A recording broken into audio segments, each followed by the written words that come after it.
Now let's begin. Michael Garner had learned to read people in his 12 years as a forensic accountant. Not the clean corporate kind who testified in boardrooms. The kind who crawled through shell companies and offshore accounts for federal prosecutors. The kind who put mobsters and corrupt politicians behind bars by following money trails they thought they'd buried deep enough. He developed instincts that told him when numbers were lying, when spreadsheets were hiding something rotten underneath. Those same instincts had been screaming at him for the past 6 months about his brother-in-law. But he'd ignored them because Katie loved her brother, and Michael loved Katie more than he trusted his own paranoia. That was his first mistake. He met Katie Barrera 9 years ago at a charity gala where he'd been nursing a scotch and mentally calculating how much of the evening's donations would actually reach the children's hospital. She was there representing her family's restaurant supply business, wearing a green dress that matched her eyes. And when she caught him staring at the auction spreadsheet instead of the art, she'd laughed and said, "You must be fun at parties." They were married within a year. Austin came along 18 months later, a bright-eyed kid who inherited his mother's smile and his father's tendency to ask too many questions. Michael's work kept him sharp but isolated. Most friends drifted away when every dinner conversation risked veering into financial crimes. Tyler coolly stuck around. They'd gone through grad school together before Tyler chose the calmer path of teaching economics at the state university. Tyler understood that Michael's silences weren't rudeness. They were just his mind working through problems the way other people worried at crossword puzzles. Katie's family was different. Loud, warm, overwhelming. Her parents ran Barrera's, a restaurant supply distributor that had been in the family for 30 years. Every Sunday meant dinner at their sprawling house in the suburbs. The table loaded with her mother's cooking, the conversation a rapid-fire mix of Spanish and English. Michael had grown up an only child with parents who communicated in police nods, so the Barrera chaos had taken adjustment. He'd managed it, mostly, for Katie's sake. Then there was Sergio, Katie's younger brother by 3 years. Sergio Barrera had the kind of charm that made people overlook his complete lack of follow-through. He dropped out of college twice, burned through a series of jobs at the family business that ended when money started going missing from petty cash. Though nothing was ever proven, and Katie's parents swept it under the rug with the excuse that Sergio was still finding himself. At 32, he lived in a converted garage apartment behind a friend's house, drove a car that somehow stayed nice despite his lack of income, and always had a story ready about the big opportunity that was just around the corner. Michael had run a background check. Not official, just enough to satisfy his curiosity. Sergio had been arrested twice. Once for possession with intent, charges dropped. Once for assault outside a bar. Victim declined to press charges. There were gaps in his employment history that didn't add up, cash deposits that suggested income from somewhere. Nothing concrete enough to bring to Katie, who would have accused him of being paranoid and controlling. So Michael watched, waited, and kept his suspicions to himself. That was his second mistake. The phone call came on a Tuesday. Michael was 3 hours into analyzing a labyrinth of wire transfers for a case involving a pyramid scheme that had bilked retirees out of their pensions. His office was a fortress of monitors and filing cabinets, the window overlooking downtown's gray February slush. Katie's voice cut through his concentration. "Michael, I have a huge favor to ask." She sounded stressed. Her assistant manager had called in sick, and one of their biggest clients was demanding a dinner meeting to discuss their contract renewal. "I know it's last minute, but could you pick up Austin from school? I won't be home until 9 or 10. Austin had chess club until 5. Michael checked his watch. He could leave by 4:30, grab the kid, order pizza, handle bedtime. Easy. No problem. I'll make it work. You're a lifesaver. Relief flooded her voice. Then, hesitation. Actually, Sergio called earlier. He offered to pick up Austin and keep him for the night. Said it would be good uncle-nephew bonding time. Michael's fingers stopped moving on the keyboard. "What? I know you're not his biggest fan, but he's been really making an effort lately. He got that job at the warehouse. He's been showing up to family dinners sober. Mom says he's turning over a new leaf." Katie's voice carried that defensive edge it always got when Michael questioned anything about her brother. Austin barely knows him. It might be good for them to spend time together. Every instinct Michael had developed screaming through financial fraud cases was now screaming in his gut. "Katie, no. I'll handle it." "Michael," she sighed. "He's my brother. He's trying. Can't you give him a chance? This was the fault line in their marriage, the one argument that recycled every few months. Katie saw family as sacred, bonds that couldn't break. Michael saw patterns and risks. They'd learned to navigate around it. Mostly, but this felt different. What does Austin want? Michael asked. I haven't asked him yet. But Sergio said they could go to that arcade place Austin's been wanting to try. You know we haven't had time. Guilt, then. The prosecutor in Michael recognized the manipulation. Katie was working 60-hour weeks managing the business side of her family's company while her parents semi-retired. Michael was drowning in case files. Austin spent most afternoons with the after-school program or at Tyler's house, where Tyler's husband made him do homework before letting him play video games. They'd been promising the arcade for months. Let me talk to Austin first, Michael said. If he wants to go, fine. But I want to know where they're going, and Sergio calls me by 9 to confirm everything's okay. Thank you. Katie's relief was palpable. I'll call Sergio now. Love you. Michael hung up and stared at his monitors, the wire transfers blurring into meaningless numbers.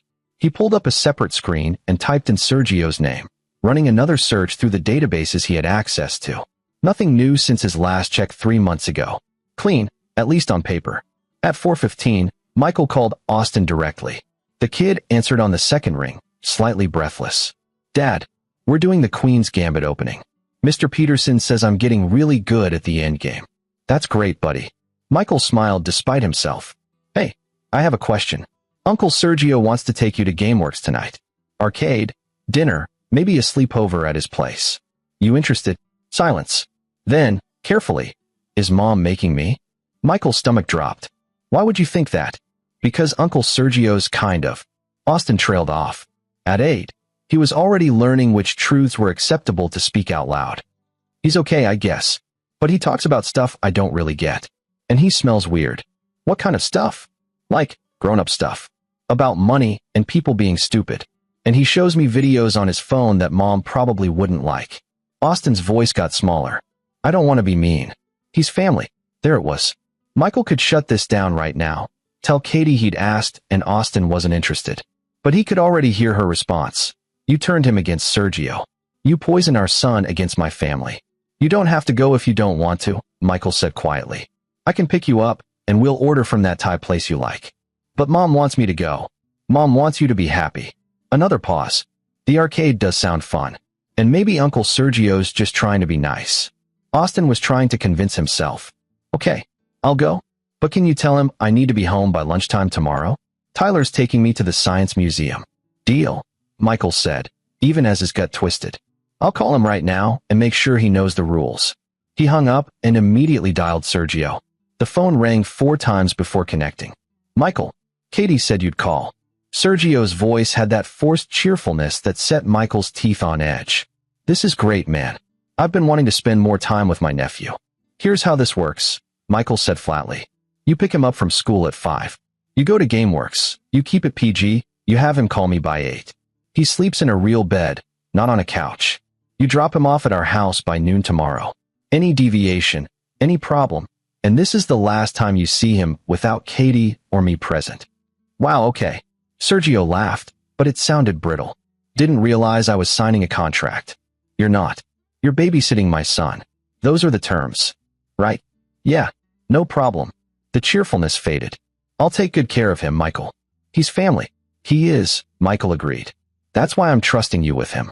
He ended the call and sat in the silence of his office, watching the city lights flicker on against the darkening sky. The wire transfers could wait. He opened a new file on his computer and began documenting everything. The phone calls, the arrangements, the timeline. Force of habit from years of building cases. If anything went wrong, he wanted a record. Nothing's going to go wrong, he told himself. You're being paranoid. But paranoia was just pattern recognition that hadn't proven itself yet. Katie came home at 10:30, exhausted but pleased. The client meeting had gone well. They'd signed a 2-year extension. She found Michael on the couch, laptop open, crime documentary playing on mute in the background. How was your night? She asked, kicking off her heels. Quiet. Austin called at 8:15. Said they were at the arcade, having fun. Sergio sounded sober. Michael didn't mention that Austin's voice had seemed off, too bright and performative. They were heading back to Sergio's place to watch a movie. Katie sat beside him, resting her head on his shoulder. See? Everything's fine. Sergio's really trying. Yeah, Michael said. Maybe he is. They went to bed at 11. Michael set his alarm for 7, planning to start coffee before Katie woke up, maybe make pancakes for when Austin got home. He fell asleep cataloging the day's wire transfers in his mind, numbers and accounts forming patterns in his subconscious. At 6:43, his phone shattered the darkness. Sergio's name flashed on the screen. Michael answered immediately. Michael. Sergio's voice was shaking. Something's wrong with Austin. He woke up throwing up, and he can't stop. I don't know what to do. Michael was already out of bed, pulling on jeans. Where are you? My place. He's in the bathroom. Jesus, there's so much. Call 911, Michael snapped. I'm on my way. Katie was awake now, fear sharp in her eyes. What happened? Austin's sick. Sergio's calling an ambulance. Michael grabbed his keys, his wallet, his phone. Meet me at St. Catherine's. The drive to Sergio's apartment should have taken 20 minutes. Michael made it in 12, running 2 red lights and pushing his sedan hard enough to make the engine whine. He found the ambulance already there, lights strobing against the pre-dawn gray. A paramedic was wheeling Austin out on a gurney, the boy's face pale and slick with sweat, an oxygen mask over his mouth. Dad, Austin whispered when he saw Michael. His eyes were glassy with fever and fear. I'm here, buddy. I'm right here. Michael gripped his son's hand, walking alongside the gurney. You're going to be okay. Sergio stood in the doorway of his garage apartment, wearing sweatpants and a stained t-shirt, looking sick himself. I don't know what happened. He was fine last night, and then he just started puking around 6. I gave him water, but get in your car and follow us to the hospital, Michael said without looking at him. Katie will meet us there. The paramedic, a woman with kind eyes and efficient hands, was checking Austin's vitals. Has he eaten anything unusual in the last 24 hours? I don't know, Michael said. He was with his uncle. He turned to Sergio. What did you feed him? Pizza from Giorgio's. Just pepperoni, nothing weird.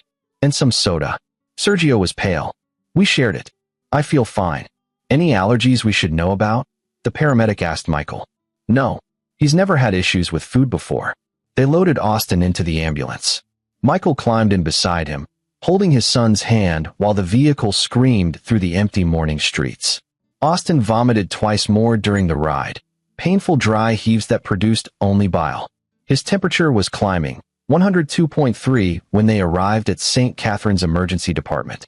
The ER was a blur of fluorescent lights and urgent voices.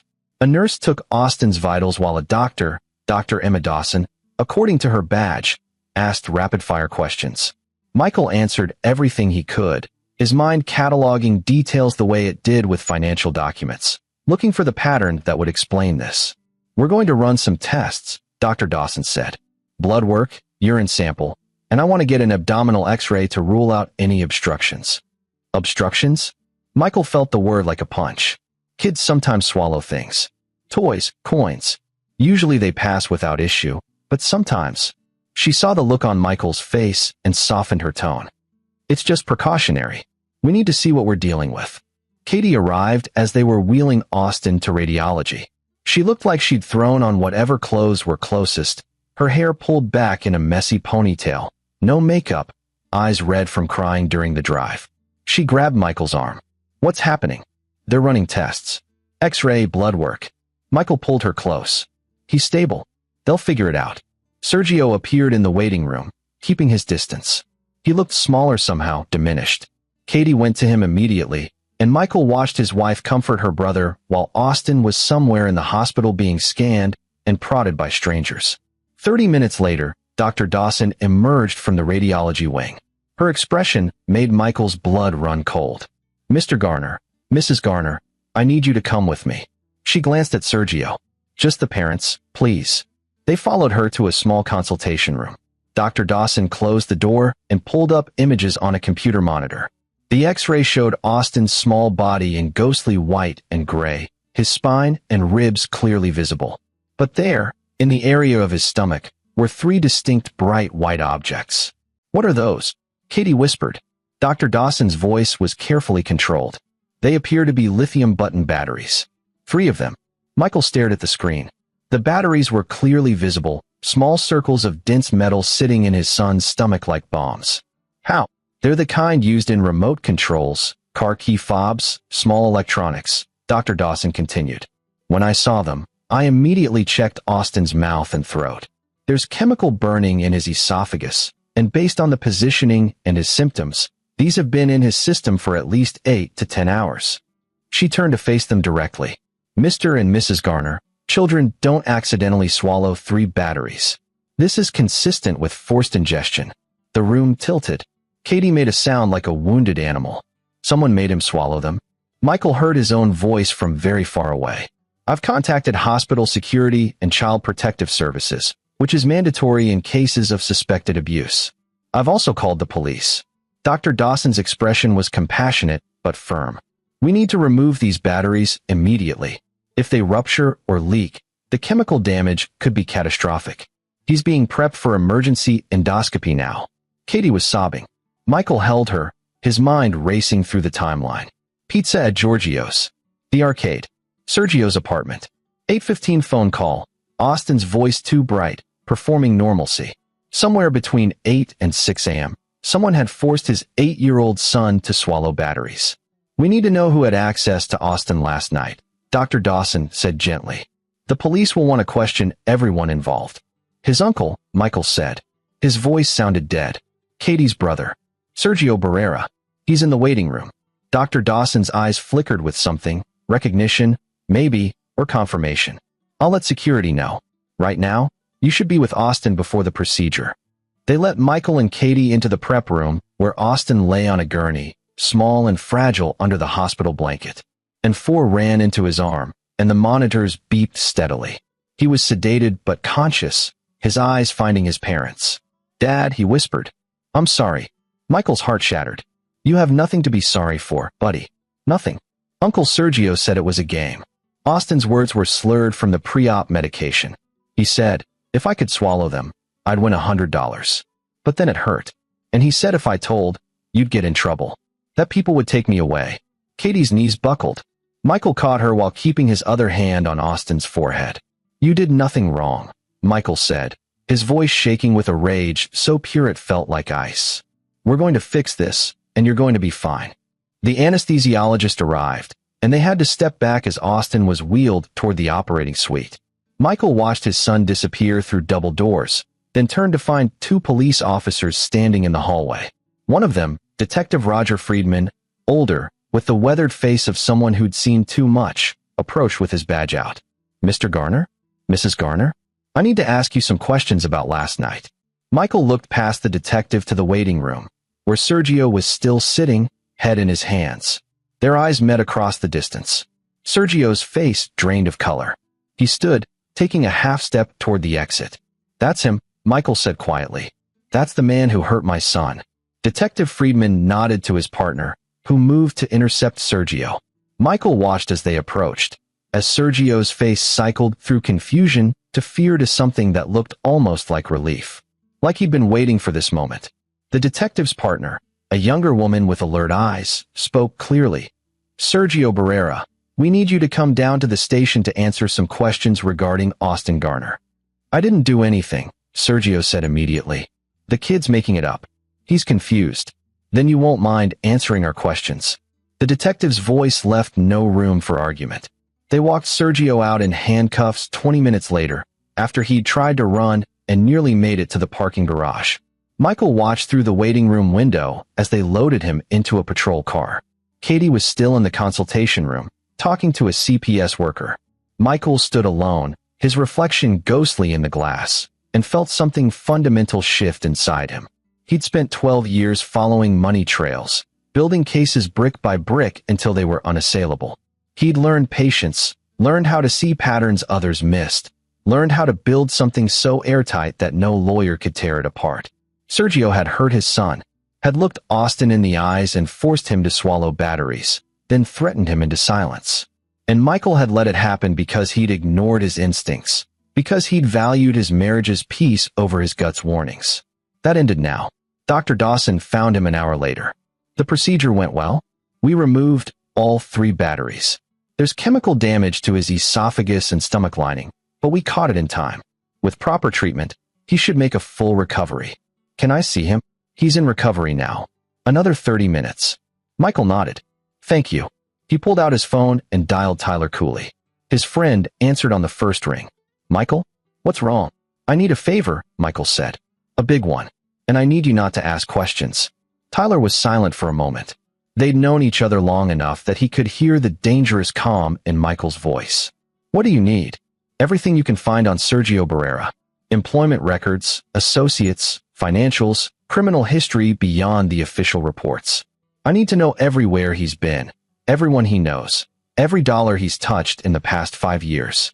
Michael, my son is in the hospital because that piece of shit fed him batteries and threatened him into silence, Michael said, his voice flat and precise.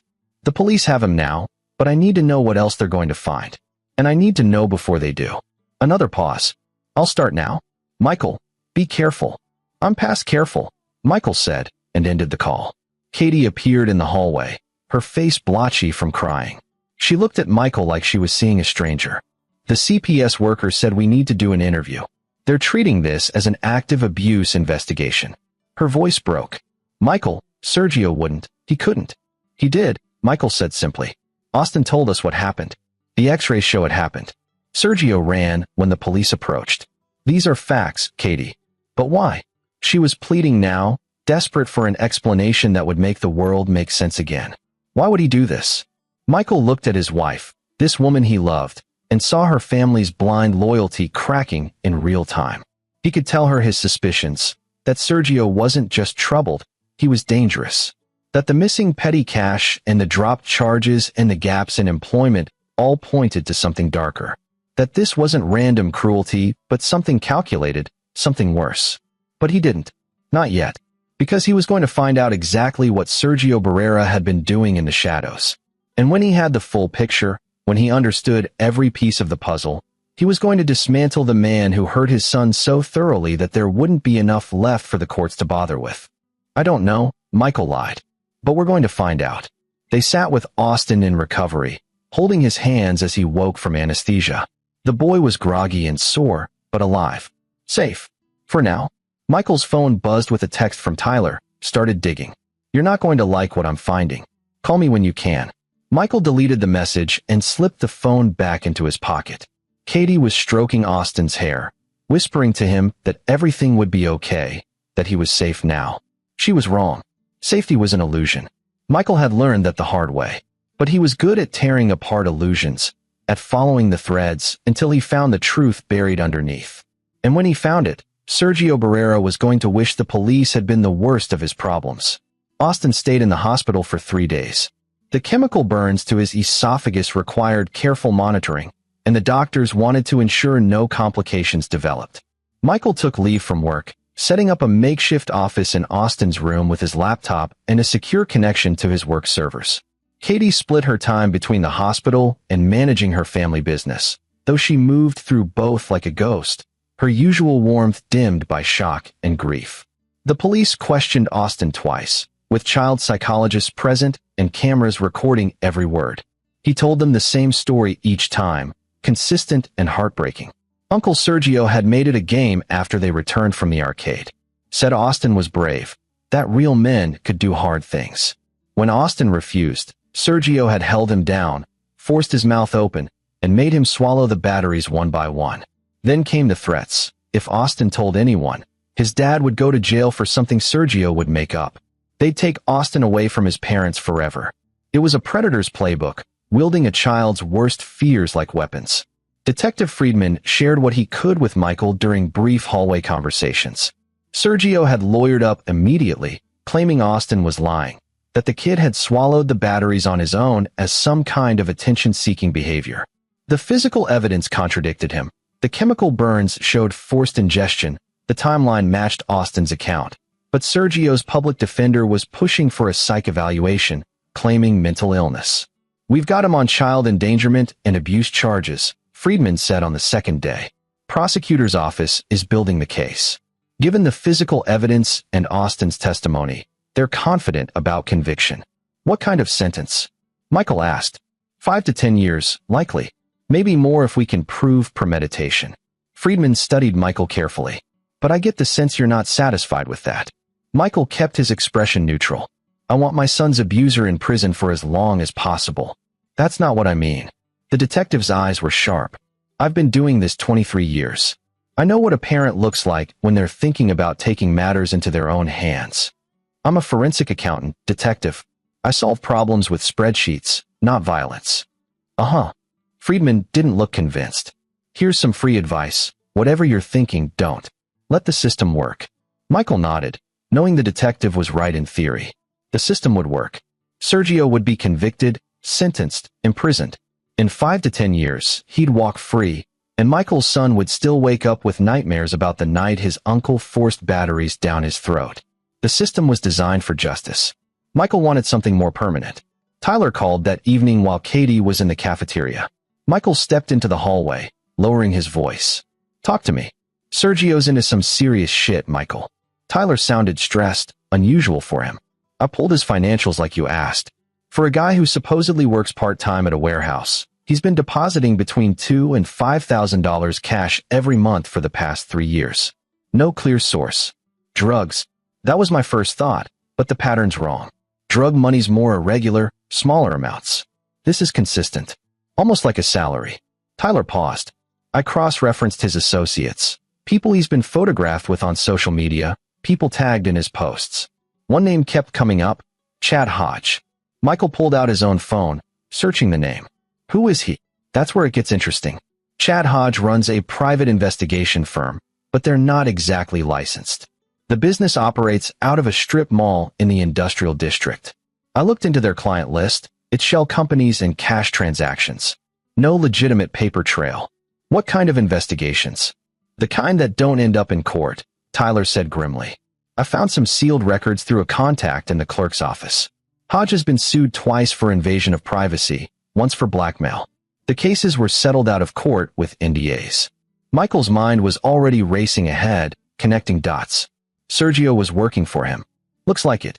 I found emails between them going back 2 years. They're careful, nothing explicitly incriminating, but the implication is clear. Sergio was doing surveillance work. Following people, taking photos, gathering information. Blackmail, Michael said quietly. That'd be my guess. And here's the kicker. 3 weeks ago, Sergio emailed Hodge about a new opportunity that would set them up for years. Said he had access to someone whose secrets were worth 6 figures. Michael's blood ran cold. Did he name the target? No. But the timeline matches up with when he started getting more involved with your family.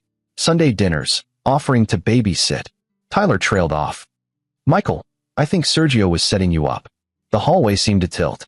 Michael leaned against the wall, processing. He'd assumed Sergio hurt Austin out of sadism or mental illness. But this suggested something worse. Calculation. Premeditation. Setting me up for what? I don't know yet. But think about what you do.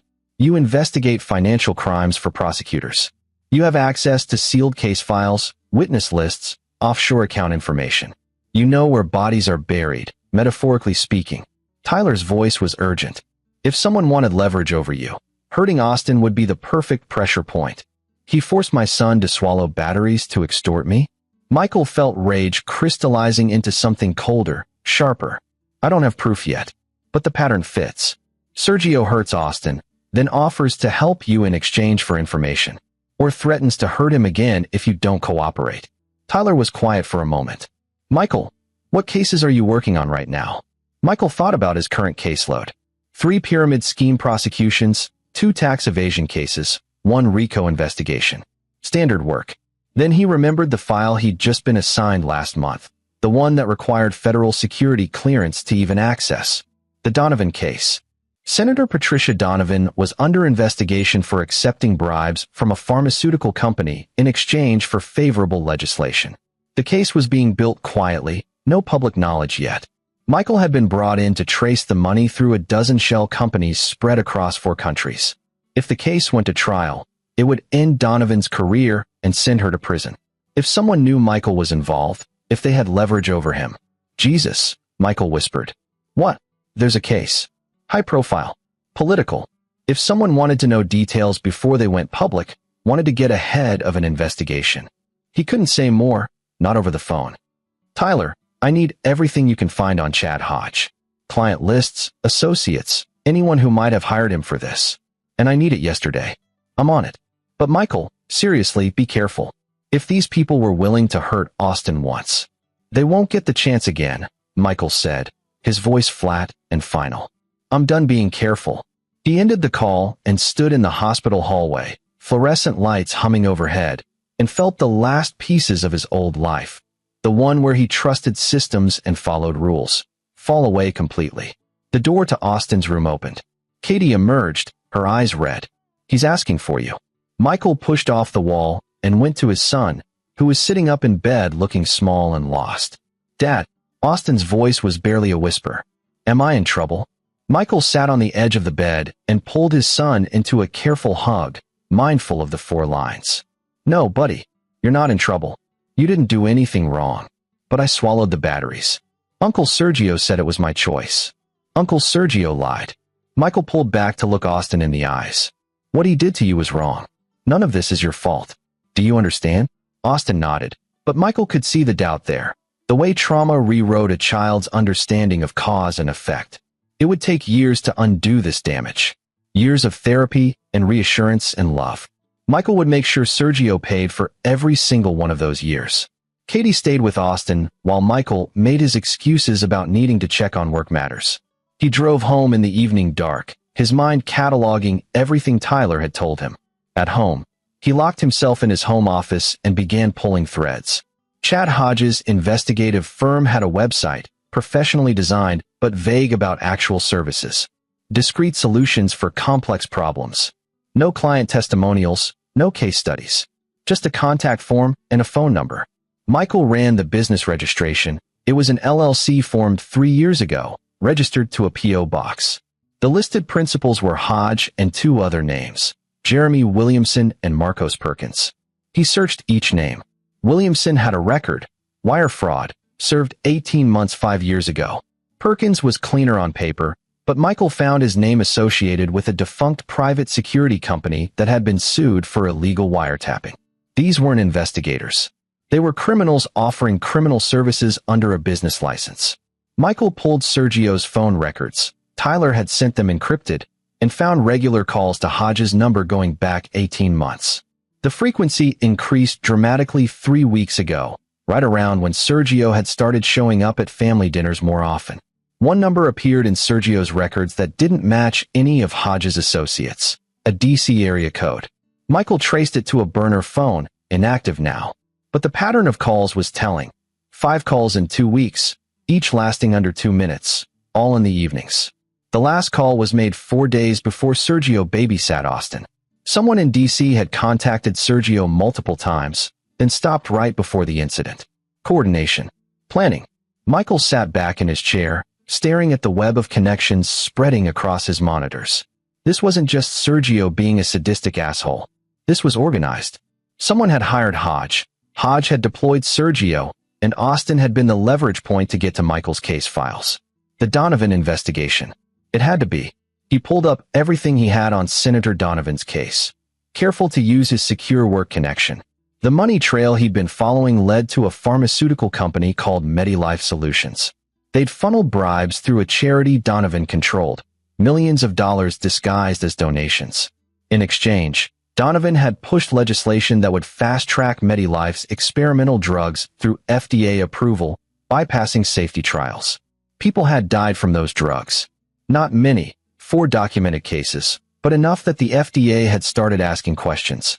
That's what had triggered the investigation. If Donovan knew the case was being built against her, if she knew Michael was the one tracing the money, she'd want a way to stop him. Threatening his son would do it. Either Michael would back off and destroy evidence, or they'd use Austin's suffering to discredit him as a witness, claim he was unstable, unreliable, motivated by vengeance rather than facts. Either way, the case against Donovan would collapse. Michael's phone rang. Unknown number. He almost didn't answer, but something made him pick up. "Mr. Garner?" A man's voice, smooth and professional. "My name is Jeremy Williamson. I work with Chad Hodge. I believe we have a mutual interest in resolving a delicate situation." Michael's hand tightened on the phone. How did you get this number? Please. We're professionals. We've been watching you for some time. Williamson sounded almost amused. I'm calling as a courtesy. Your brother-in-law made a mistake. He was supposed to simply remind you that your son is vulnerable. Instead, he got creative. That wasn't part of our agreement with our client. Who's your client? You're a smart man, Mr. Garner.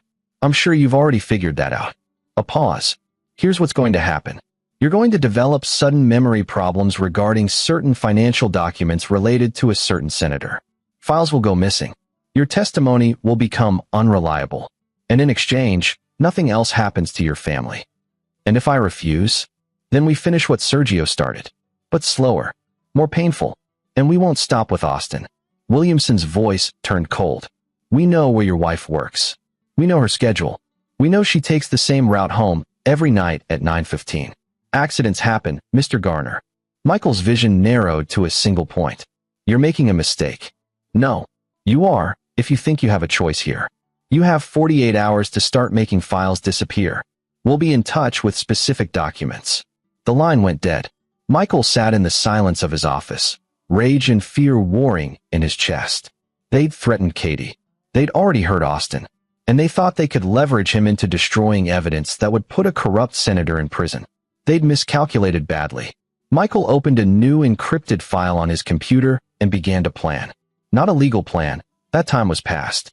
These people operated outside the law, and the law would take years to catch up to them, if it ever did. By then, his family would be dead, and Donovan would have destroyed all evidence of her crimes. No, this needed to be handled the way financial investigations were handled. Follow the money, find the weak points, and apply pressure until everything collapsed. He pulled up everything Tyler had sent on Chad Hodge.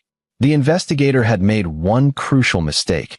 His business was profitable, verifiably profitable, with accounts and payroll and tax records, which meant Michael could trace it, map it, and dismantle it.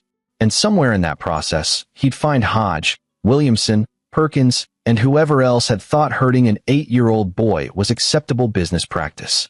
They'd threatened his son. They'd threatened his wife. They'd given Michael 48 hours to comply. They should have given him less time. 48 hours was more than enough for a forensic accountant to burn someone's entire world to ash. Michael began typing, his fingers flying across the keyboard, building the case that would destroy everyone who'd touched his family. This time, he wasn't building it for prosecutors or courts. He was building it for himself. And when he was done, Sergio Barrera and his employers would understand that some people shouldn't be threatened. Some people were much more dangerous when you backed them into a corner. Austin came home on the 4th day, subdued and quiet. His throat still hurt, and he needed medication every 4 hours to manage the healing burns in his esophagus. Katie set up the guest room on the 1st floor so he wouldn't have to manage stairs, and Michael took another week off work, officially to care for his son, actually to execute the plan that had been taking shape in his mind. Tyler came by the 2nd evening with files on a thumb drive. They sat in Michael's home office while Katie read to Austin in the other room. "This is everything I could find," Tyler said, handing over the drive. "Hodge's business records, client communications, financial transactions. Some of it I got through, less than legal means. If you use this, you can't tell anyone where it came from. I won't need to." Michael plugged in the drive and began scanning files. "By the time I'm done, the evidence will lead back to them without anything traceable to you." "Michael," Tyler's voice was serious. "What exactly are you planning?" "Justice." That's not an answer. Michael looked at his oldest friend. "They threatened Katie. They hurt Austin. They're expecting me to roll over and let them win because I'm too scared or too civilized to fight back." He turned back to the monitor. "They profiled me wrong. They saw a guy who works in an office and assumed I'd be easy to control. They forgot what I actually do." "What's that?" "I dismantle criminal empires for a living. I find their money, trace it back to the source, and build cases that send people to prison for decades." Michael's voice was calm, almost conversational. "The only difference now is I'm not building the case for prosecutors. I'm building it for personal use." Tyler was quiet for a long moment. "You're going to do something illegal. I'm going to do what's necessary." "There's a difference." "Not anymore." Michael pulled up one of the files, a spreadsheet showing Hodge's income sources over the past 3 years. "Look at this. Hodge has been taking money from 5 different shell companies, all registered in Delaware, all with fake directors. The money originates from a trust controlled by Senator Donovan's campaign manager. This isn't just blackmail. It's political corruption on a federal level. Then take it to the FBI. And wait 2 years for them to build a case while these people hurt my family. Michael shook his head. No. I'm going to do what they taught me in every prosecution I've ever worked. Find the weak link and make them flip. He pulled up another file, this one showing phone records. Sergio's scared. He didn't expect to get caught, and now he's facing real prison time. His lawyer's trying to get him a deal, but the prosecutor's office doesn't need his testimony. They have Austin's statement and physical evidence. Sergio has no leverage. So I'm going to give him some. Michael's fingers flew across the keyboard. I'm going to make him an offer. He testifies against Hodge, Williamson, and everyone else involved in this conspiracy, and I'll make sure certain financial discrepancies in his arrest don't get noticed. What financial discrepancies? The ones I'm about to create. Michael pulled up Sergio's bank records. See these cash deposits? Right now they look like drug money or blackmail payments. But if I adjust a few dates, cross-reference them with some legitimate payments from his warehouse job, and create a paper trail showing he was actually being paid by Hodge for surveillance work, suddenly Sergio becomes a low-level employee rather than a co-conspirator. Tyler stared at him. You're going to falsify evidence. I'm going to reframe existing evidence in a way that benefits my purposes, Michael corrected. Every transaction is real. I'm just reorganizing the narrative. That's still illegal. So is threatening to kill my wife. Michael's voice went cold. I'm not interested in moral high ground anymore, Tyler. I'm interested in results. Sergio flips on Hodge, Hodge flips on Donovan, and the whole operation collapses. My family stays safe, and everyone who hurt Austin goes to prison for a very long time. Tyler ran a hand through his hair. And if this backfires? If you get caught? I won't. Michael gestured to the screens around them. I've spent 12 years watching criminals try to hide their money. I know every mistake they make because I've seen them make it hundreds of times. I'm better at this than they are, and I'm motivated in a way they can't understand. Because they hurt Austin. Because they made it personal. Michael closed the files and looked at Tyler. I need to know if you're with me on this. If you're not, that's okay. I'll figure it out alone. But I need to know now. Tyler was quiet for a long time, the weight of the decision hanging between them. Finally, he sighed. I'm in. But only because I know you'll do it anyway, and at least this way I can try to keep you from completely destroying your life. He held up a hand before Michael could respond. But we do this smart. We plan every step, and the second it looks like it's going sideways, we stop. Agreed. Agreed, Michael lied. They spent the next 3 hours going through every file, mapping out connections, building a timeline of who knew what and when. By the end, they had a clear picture. Senator Donovan had hired Chad Hodge to neutralize Michael's investigation. Hodge had deployed Sergio, who'd improvised the battery incident. Now Sergio was arrested, Hodge was exposed, and Donovan was vulnerable.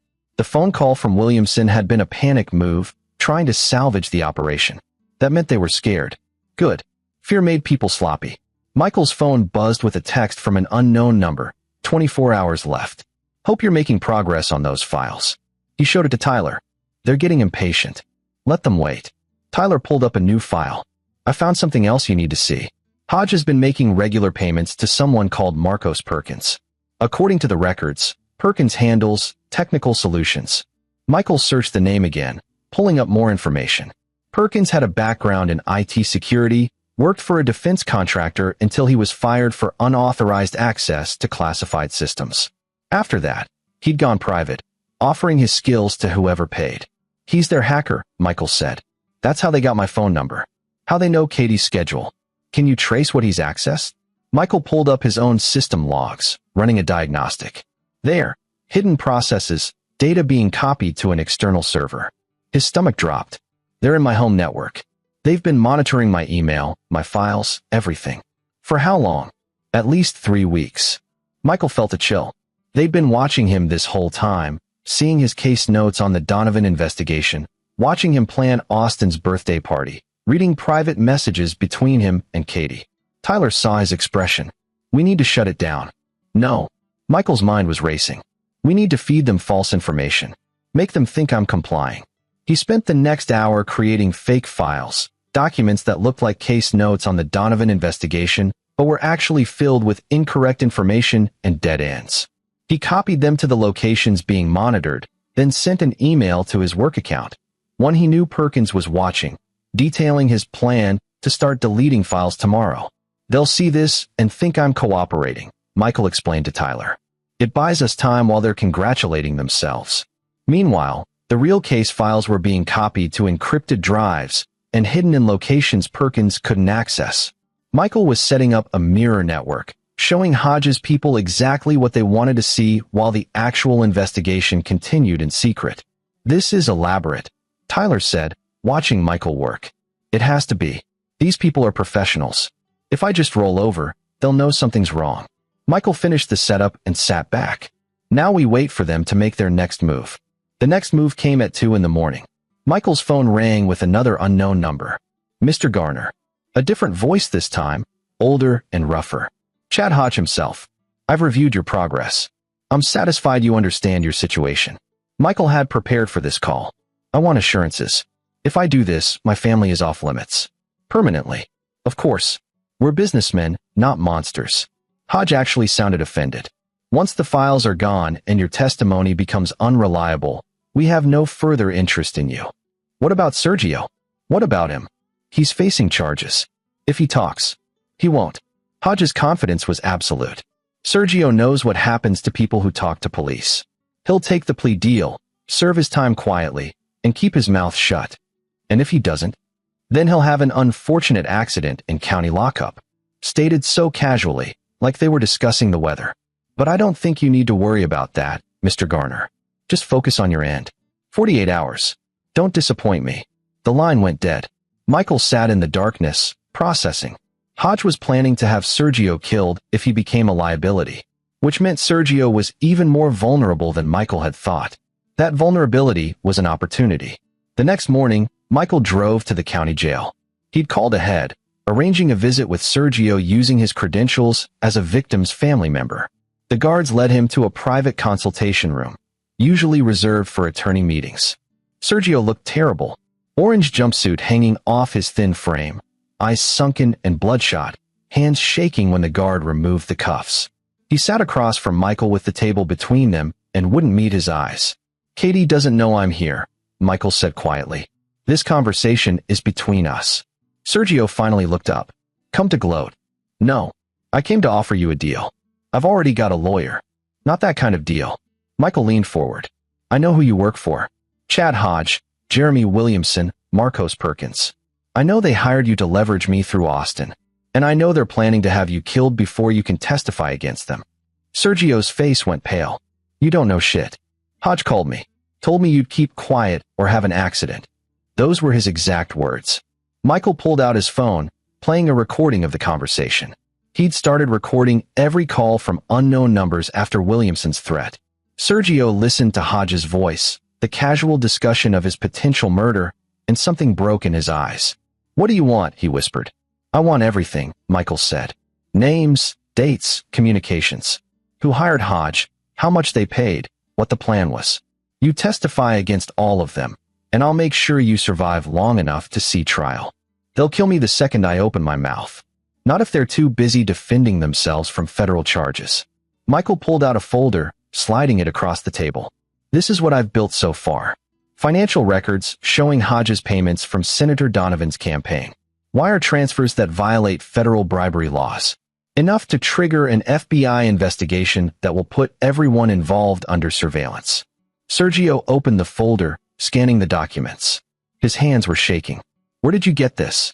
"I'm a forensic accountant. Getting financial records is what I do." Michael's voice was hard. "Right now, you're facing 5 to 10 years on child abuse charges. You'll do your time, get out, maybe rebuild your life. But if you help me take down Hodge and everyone above him, I can get you a deal. Testify, enter witness protection, and you'll never see the inside of a federal prison." "Witness protection?" Sergio looked up, searching Michael's face for the lie. "You'll disappear. New name, new city, new life. Away from everyone who wants you dead." Michael paused. "Or you stay quiet, take your chances in county lockup, and hope Hodge's people don't get to you before trial. Your choice." It wasn't really a choice, and they both knew it. Sergio stared at the documents, at the evidence of the conspiracy he'd been a small part of, and Michael watched him understand just how expendable he was to the people he'd been working for. I need guarantees, Sergio said finally. Real ones. Not just your word. I'll get you a federal prosecutor. Someone outside the local DA's office who has the authority to make deals. Michael stood. But I need your answer now. Are you in or out? Sergio looked at him with something that might have been desperation or might have been hatred. If I do this, Katie will never forgive me. Your whole family will hate me forever. You forced my 8-year-old son to swallow batteries, Michael said flatly. We already hate you. This is about survival now. Yours and mine. Sergio closed his eyes. When he opened them again, they were resigned. I'm in. Good. Michael pulled out a small recording device. Start talking. Everything, from the beginning. For the next 2 hours, Sergio talked. He described being approached by Jeremy Williamson 6 months ago, offered steady money to do surveillance work. At first it was simple. Follow cheating spouses, photograph business meetings, standard private investigator stuff. Then Williamson introduced him to Chad Hodge, who offered him more money for more specialized work. They'd identified Michael as a target 3 months ago, after Donovan's campaign manager reached out to Hodge. The senator needed the investigation stopped, and they profiled Michael as the weak point. A family man, devoted father, someone who could be controlled through threats to his loved ones. Sergio had been tasked with getting close to the family, gathering information, looking for opportunities. The battery incident had been his own idea, a way to prove his value to Hodge. He'd thought it would scare Michael into compliance. I didn't think it would hurt him that bad, Sergio said, his voice hollow. I just thought he'd swallow them and then throw them up or pass them. I didn't know about the chemical burns. Michael's fists clenched under the table, but he kept his expression neutral. Keep going. Sergio described the larger operation. Hodge had other operatives working different angles. Marcos Perkins had hacked Michael's home network. Williamson was handling the threats and negotiations. And behind it all was Senator Donovan's chief of staff, a man named Roger Friedman. Michael's blood froze. Wait, Roger Friedman? Yeah, what? There's a detective Roger Friedman investigating your case. Sergio blinked. Shit, is that a coincidence? Michael stood abruptly. Or the same person? He pulled out his phone, searching for Detective Friedman's background. The man had introduced himself as having 23 years of experience. Weathered face, seen too much. But Michael hadn't verified anything. He'd been in shock, trusting that a badge meant honesty. The database search came back with results that made his stomach drop. Detective Roger Friedman, 23 years on the force, recently under internal investigation for evidence tampering. Investigation quietly closed due to lack of proof. Same Roger Friedman who'd been photographed at a Donovan campaign fundraiser 2 years ago. Same Roger Friedman who was now in charge of Sergio's arrest, with access to all evidence, all witness statements, all case files. We need to go, Michael said urgently. Right now. What's wrong? The detective investigating you is on Donovan's payroll, which means everything you've told the police has been fed back to Hodge. Michael was already signaling for the guard. They know Austin's testimony, they know the evidence, and they're probably planning to make it all disappear. Sergio's face went white. If Friedman's dirty, then I'm dead. He can arrange my death and cover it up as a suicide or a gang hit. Not if we move first. Michael's mind was racing through options. He needed to get this information to someone clean, someone outside Friedman's reach. I'm getting you a federal prosecutor today. We bypass the entire local system and take this straight to the FBI. The guard opened the door. Michael leaned close to Sergio before leaving. Don't talk to anyone. Not your lawyer, not the guards, especially not Friedman. Someone asks you questions, you say nothing until the feds arrive. Understand? Sergio nodded, looking more terrified than Michael had ever seen him. Good. Fear would keep him alive. Michael left the jail and immediately called Tyler from his car. We have a problem. The detective on Sergio's case is dirty. He's feeding information back to Donovan's people. Michael was driving too fast, weaving through traffic. I need you to find me a federal prosecutor. Someone with jurisdiction over political corruption cases, someone based out of a different district, someone clean. Jesus. Tyler was already typing.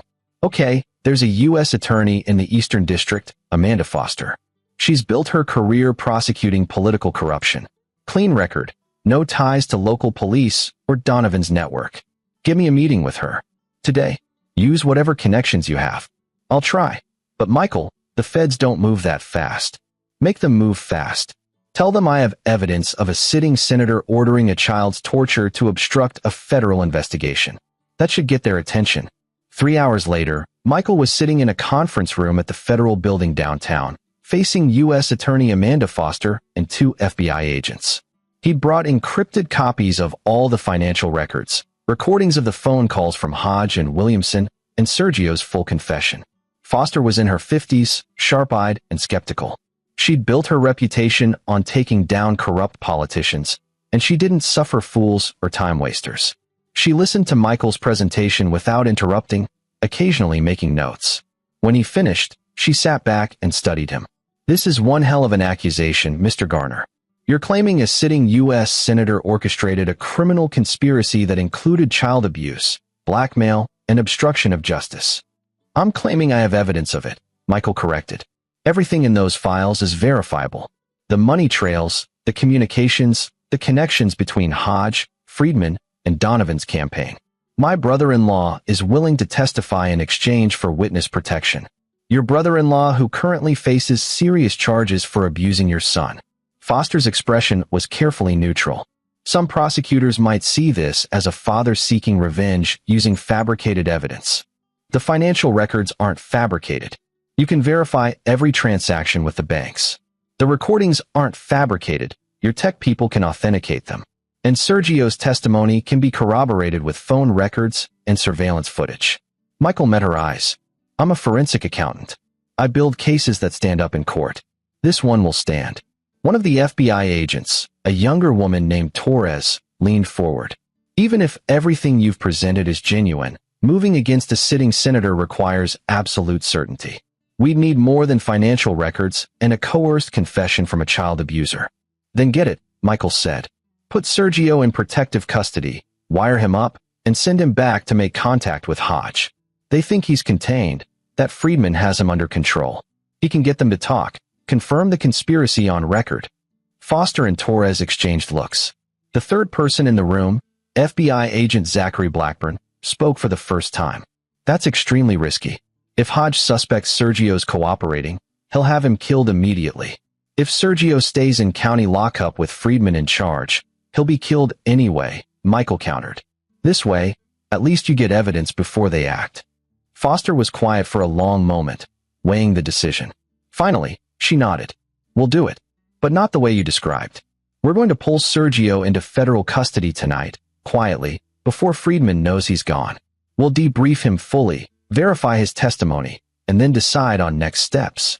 She fixed Michael with a hard stare. And you're going to step back and let us handle this. No more vigilante investigations, no more recording conversations without authorization. You've brought us evidence. Now you let the professionals take over. Michael wanted to argue, but he recognized this was the best deal he'd get. Fine, but I want protection for my family. If Hodge figures out Sergio's gone, we'll have agents watching your house and your wife's workplace, Blackburn said. Standard protective surveillance until we've secured all the suspects. When will that be? If everything you've given us checks out? 72 hours. Foster stood, signaling the meeting was over. Go home, Mr. Garner. Be with your son. Let us do our jobs. Michael left the federal building as the sun was setting, feeling the weight of the past week pressing down on him. He'd set things in motion that couldn't be stopped now. The FBI would investigate, and if they moved fast enough, everyone who'd hurt Austin would face justice. But the fear remained. 72 hours was a long time. Anything could happen. He drove home to find Katie in the kitchen making dinner, trying to maintain normalcy for Austin's sake. The boy was in the living room, watching cartoons with the volume low, still moving gingerly because of his healing throat. Where were you? Katie asked. She looked exhausted. Meeting with federal prosecutors. Michael kept his voice low. The case against Sergio is bigger than we thought. There are other people involved, important people. The FBI is taking over the investigation. Katie's eyes widened. What are you talking about? So Michael told her everything. Not the parts about his own illegal investigation or the files Tyler had stolen, but the rest. The conspiracy, Senator Donovan, Hodge's operation, Detective Friedman's involvement. He watched her face cycle through disbelief, horror, and finally, rage.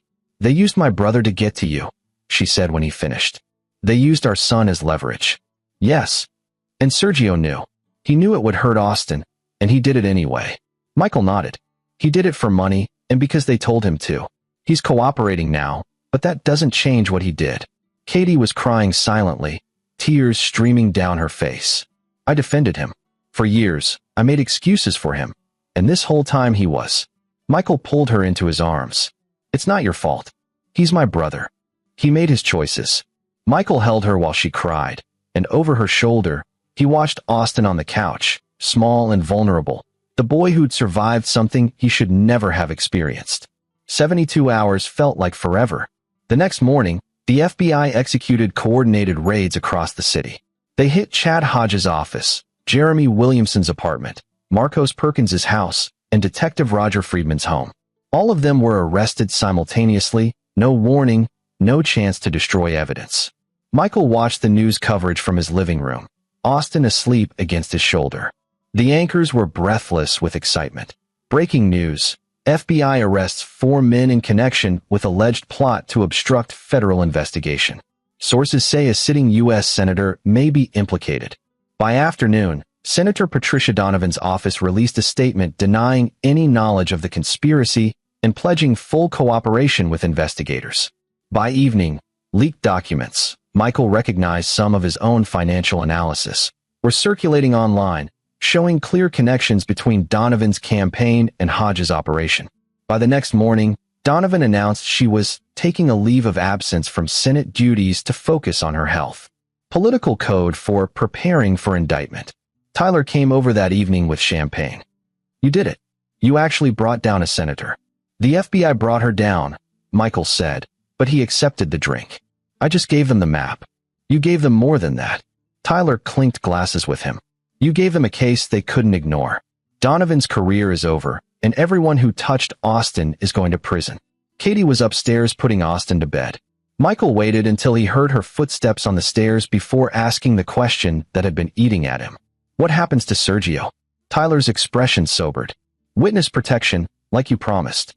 He testified in front of the grand jury today.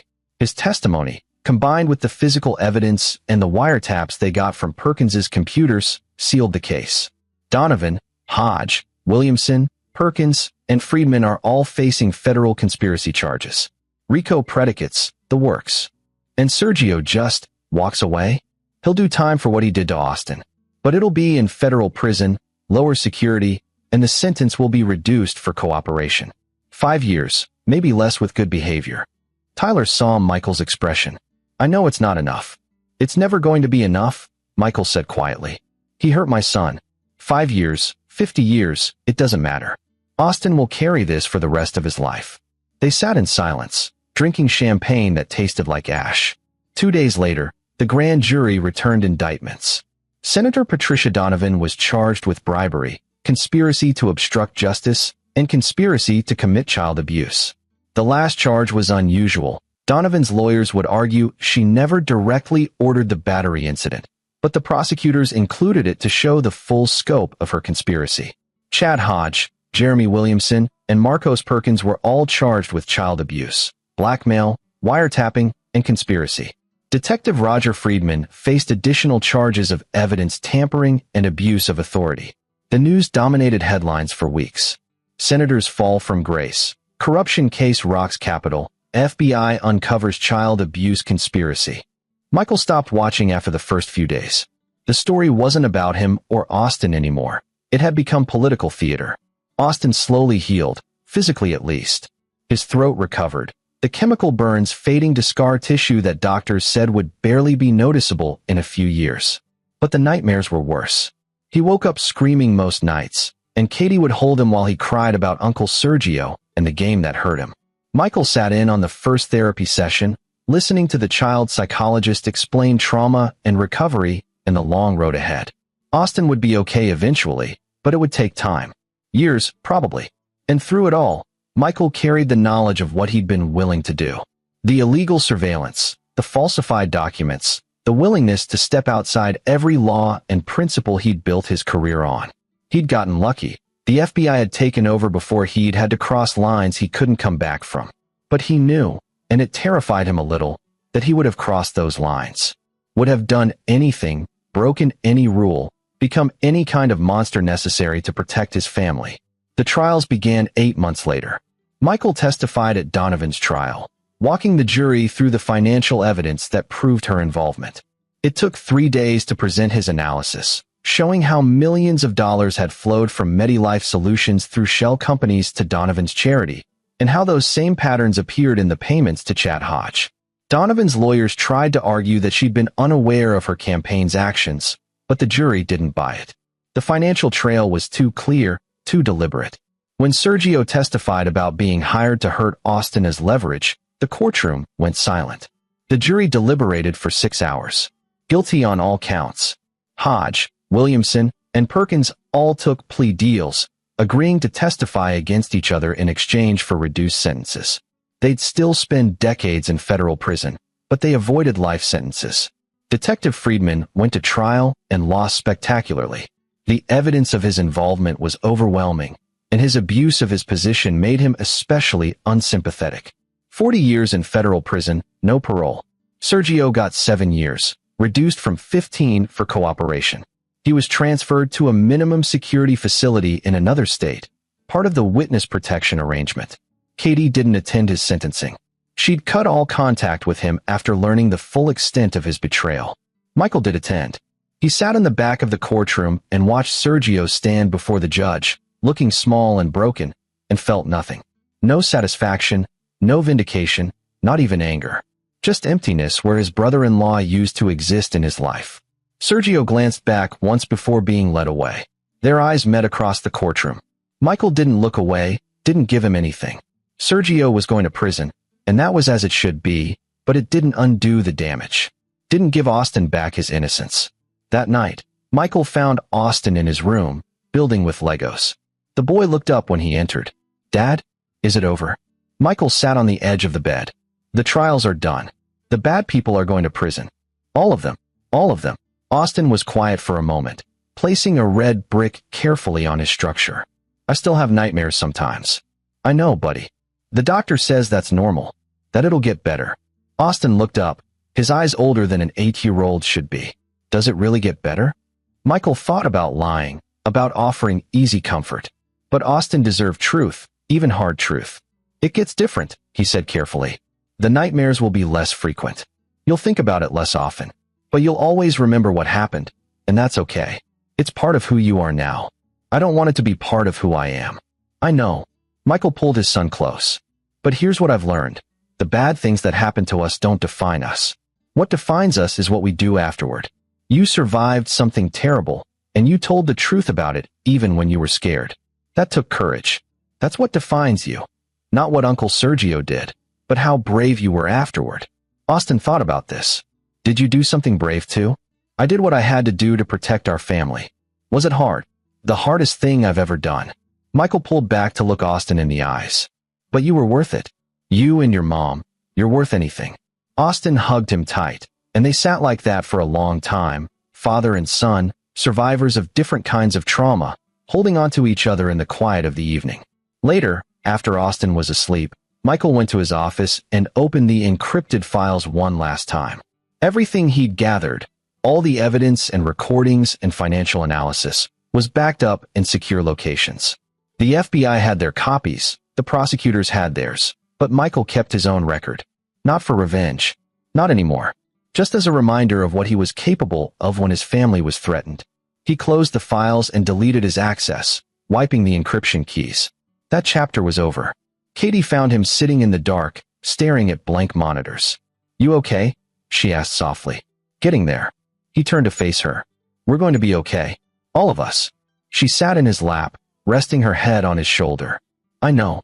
It just doesn't feel like it yet. It will." Michael held her, and he believed it. The scars were there, would always be there, but they would heal. They were already healing. 3 months later, Michael returned to work full-time.